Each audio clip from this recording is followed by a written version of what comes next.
Crossfire Sierra Squad has 3 vital issues on PCVR which need to be resolved and improved before I can recommend it to anyone. The abysmal controller angle and grip settings when handling firearms, the utterly brain-dead AI, and the performance optimization, particularly with CPU frame stuttering.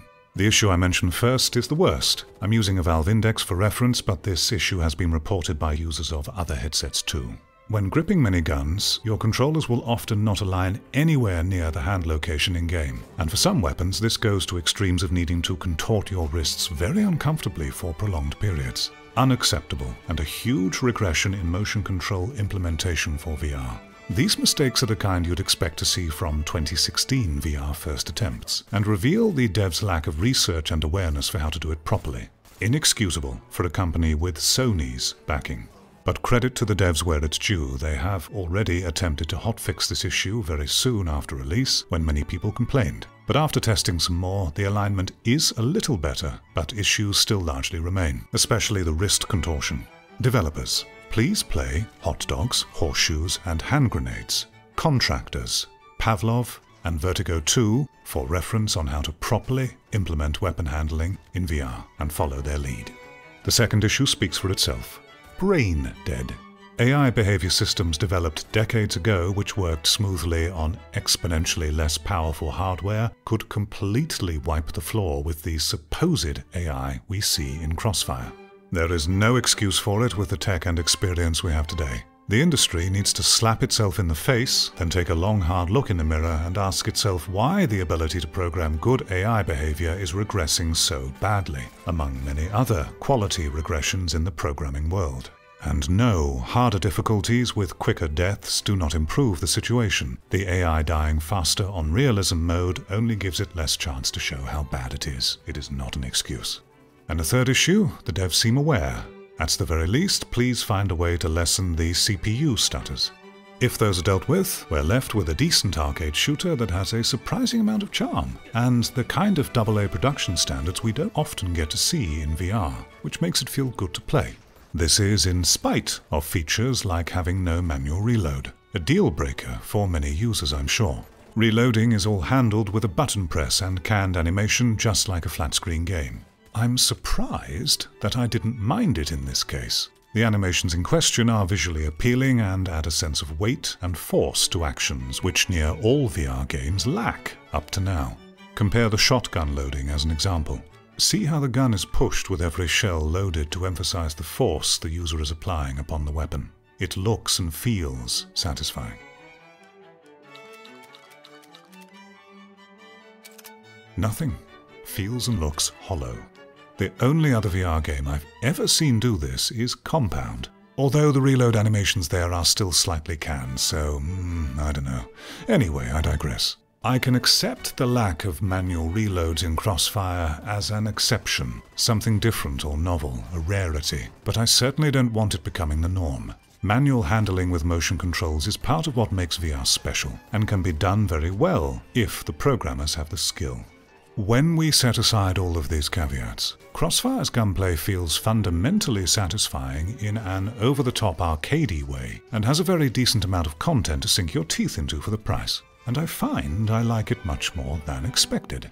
All the production values are there to give satisfying feedback when playing. A weighty and diverse sound stage that emphasizes the punchy flourishes of actions. Visceral hit reactions on the enemy and environments, varied death animations that always felt appropriate and satisfyingly dramatic, a wonderfully cheesy and energetic soundtrack that complements the action well and pushes you along each mission with a good pace, while not being intrusive or repetitive. This is what I mean by the production values being satisfying. Nothing is missing or out of place with the audio-visual feedback. It's all there and balanced well. A real treat to have in a VR ecosystem dominated by indies that all too frequently neglect so many details, particularly in audio. The environments in-game are varied enough with a decent amount of detail. You move from one fight and set piece to the next in a very linear fashion. There are many weapons to find in the game, and I'm happy to report they all feel unique and pleasing to use with great audio-visual feedback. As for the game modes, you have Story Mode, a Horde Mode, and a Squad Mission Mode. They all feature unlimited ammo no matter the difficulty setting, excluding found explosive weapons. It's an arcade shooter. Depending on your chosen difficulty and nerd skills, a full story run will take you a handful of hours. It took me just over 4 to finish it on hard, which wasn't really hard at all. The story itself is as generic military shooter as they come, accompanied with excellent, unintentionally cheesy, macho dialogue by gravelly voiced mercenary soldiers. Let's head back and get some R&R. That attempts to have you take it all seriously, making it all the more charming. Rahul is best boy, by the way. And completing the story will unlock realism mode, which I'll talk about soon. The squad mission mode is arguably the game's main attraction, as these can all be done with a co-op partner, if you can find one. And there are a lot of missions to go through. I was also pleasantly surprised to find that they are far more substantial than I thought they'd be. Each one I tried appears to be its own self-contained mission, with its own unique dialogue and plot, and not just rehashes from the story or random reuses of environments without context. Though I haven't played them all, so I can't say this will be true for everyone, it seems like it should be though. I hope so. After playing some of them, I can't help but get the feeling this mode is where most of the developers' attention went, intended to be the meat of the experience in Crossfire. Again, this is what I mean about the production values being a very pleasant step up from what we typically get in VR. Horde mode is Horde mode. Defend against waves on a map, up to 4 people can play together. That's all there is to it. And then we have the loadout customization progression system, try saying that fast 10 times. Another pleasant surprise with its scope and thoughtful depth. A generous amount of attachments for the weapons, each with stat modifiers that often have a trade-off and affect each weapon class differently, alongside perk modifiers and some cosmetics. These are purchased with an in-game currency you earn through completing squad missions. The devs say there will be no microtransactions. I hope they keep their word. Ignoring the deal-breaking issues for a moment, I'm taken aback by how much I like this game and think fondly of it already.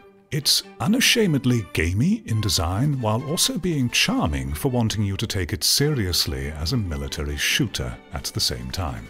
It offers a good and surprisingly deep, by current VR standards, amount of content to play with, and being able to do this with other players is a lovely bonus. Aren't I forgetting something? Ah, that's right. Realism mode. Unlocked only after completing the story for some silly reason, Realism mode dramatically increases lethality from both you and enemies, and disables some on-screen information, like health bars, ammo counter, and enemy location icons.